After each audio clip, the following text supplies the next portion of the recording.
Hello and welcome to this Election Day edition of CNN 10. I'm Coy Wire. It's Tuesday, November 5th, 2024, Election Day. Who will become the next president of the United States? Today, America decides. The two main candidates for U.S. president have covered some serious ground over the past few days, crisscrossing the country on the hunt for votes. The Republican, former President Donald Trump, and Democrat current Vice President Kamala Harris held similar schedules in the remaining days of the campaign, visiting key contested states in their final sprint with their final pitches to American voters. This year, Vice President Harris's team said she planned to vote by mail, while former President Trump is said to be voting in person today.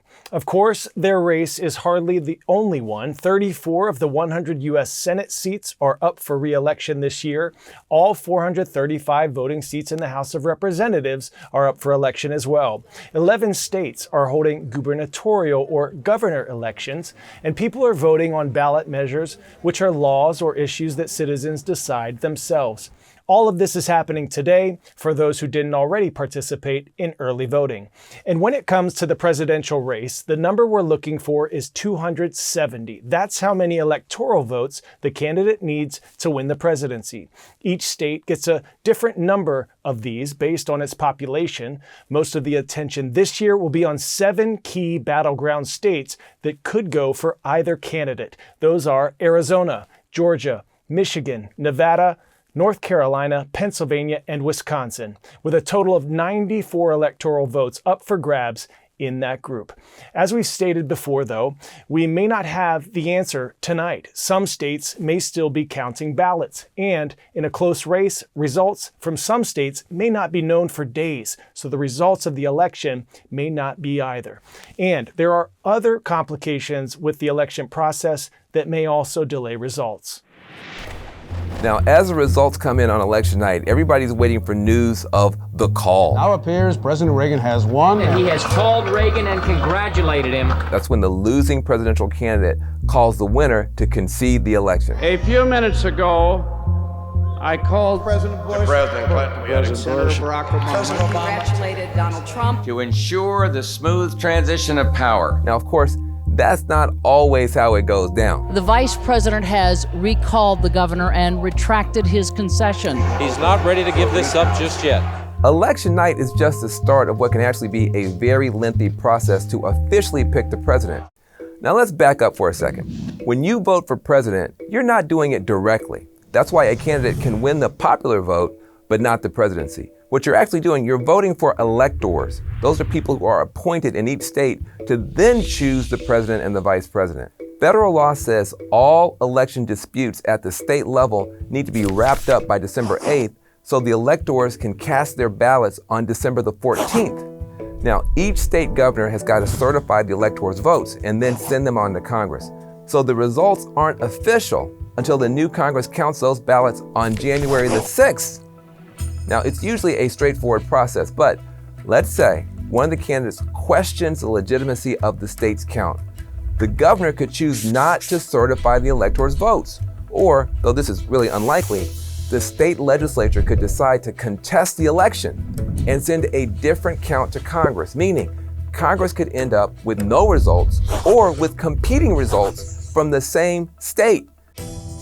Now, that's a violation of federal law, so Congress would no longer have to honor that state's electors at all. Now, the House and the Senate can then decide which result is valid or throw out the votes from that state altogether. Now, I know you think I'm crazy, but this actually happened. It was 1876, shortly after the Civil War. Samuel Tilden won the popular vote, but there were 19 electoral votes in dispute. Congress had to step in and broker a compromise. Rutherford Hayes was eventually named president in exchange for the end of Reconstruction and the withdrawal of federal troops from the South.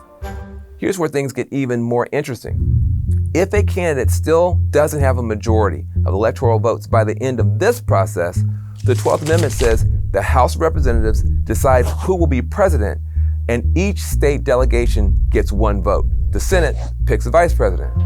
No matter what happens, somebody has got to take the oath of office on January 20th. If both the president and the vice president are still undecided, the Speaker of the House temporarily gets that job. As we have said, polls this year say the race for the White House looks to be very tight. In the final nationwide CNN poll before votes are counted, get this, the poll finds that 47% of likely voters support Vice President Kamala Harris and an equal 47% support former President Donald Trump. How that election map plays out will make all the difference. The data tell us it is the closest race in the 10. This is my 10th presidential election, and there's never been one this close according to the numbers, but they do sometimes break late. So you should prepare yourself for any possibility of outcomes.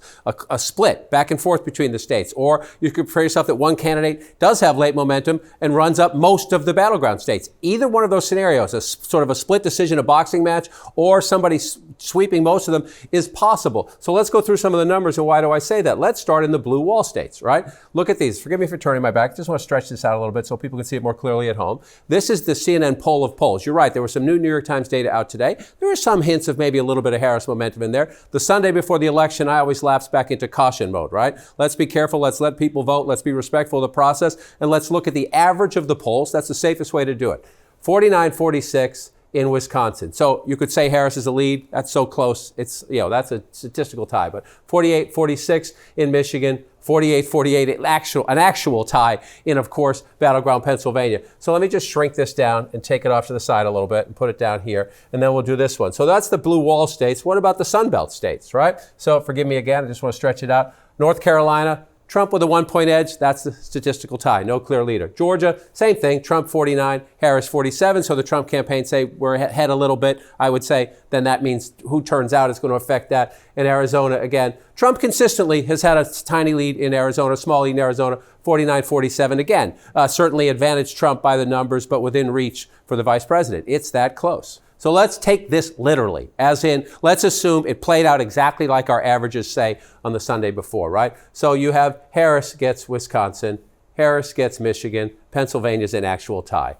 Right? Donald Trump would get North Carolina in that scenario. There we go, make it red. Donald Trump will get Georgia in that scenario, make it red. Donald Trump gets Arizona in that scenario, make it red. Where does that leave you? Look at this. We don't have any recent polling. We don't have enough to have a poll of polls in Nevada. So we're leaving that one as a toss-up. But under that scenario, just giving them as we have them in our battleground poll of polls right now, 262 for Trump, 251 for Harris. Doesn't matter really who would win Nevada in that case. It would get Harris to 257. It would get Trump to 268. So let's, for the sake of this argument, leave it yellow as a toss-up, because the point is it all comes down to battleground Pennsylvania in this scenario. If everything plays out exactly the way it averages out right now, whoever wins Pennsylvania wins 1600 Pennsylvania Avenue and gets to be president of the United States. All right, superstars, thank you for watching this special election edition of CNN 10. For the latest up-to-date info as the polls close tonight, you can head to CNN.com, and we'll see you right back here tomorrow. But before I go, my favorite part of the show. Our shout out goes to College Preparatory School of America, Lombard, Illinois. We see you, and we appreciate all your efforts to be part of the show, and you should be very proud of every effort you put in each day to be the best you can be. I'm Coy Wire. Thanks for watching CNN 10.